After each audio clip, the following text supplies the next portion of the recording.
Welcome అండి. కలింది శారీస్ అండి, new trending saris. చాలా చాలా బాగుందండి.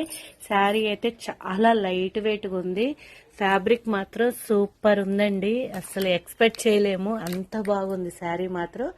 విత్ బోర్డర్ పోచంపల్లి వచ్చింది. శారీ ఆల్ ఓవర్ మొత్తం ఫ్లవర్ డిజైన్ వచ్చిందండి. పళ్ళు కూడా చాలా బాగుంది. బ్లౌజ్ అయితే ఇలా చిన్న చిన్న బుటా వచ్చి హ్యాండ్స్ కి అయితే పోచంపల్లి వచ్చిందండి. దీంట్లో కలర్స్ కూడా చాలా చాలా బాగున్నాయండి. మీకేమైనా నచ్చింది అంటే డిస్క్రిప్షన్ లో ఫోన్ నెంబర్ ఉంటుంది, స్క్రీన్ మీద ఫోన్ నెంబర్ ఉంటుందండి. దానికైతే కాంటాక్ట్ అవ్వండి. రీసెల్లర్స్ ఆర్ మోస్ట్ వెల్కమ్ అండి. ఫోన్ నెంబర్ ఉంటుంది, దానికైతే కాంటాక్ట్ అవ్వండి. కానీ కలింది సిల్క్ అండి, న్యూ మార్కెట్ ట్రెండింగ్ లో ఉన్న డిజైన్. చాలా చాలా బాగుందండి. శారీస్ మాత్రం చాలా లైట్ వెయిట్ అనమాట. ఓకేనండి, థ్యాంక్ యూ.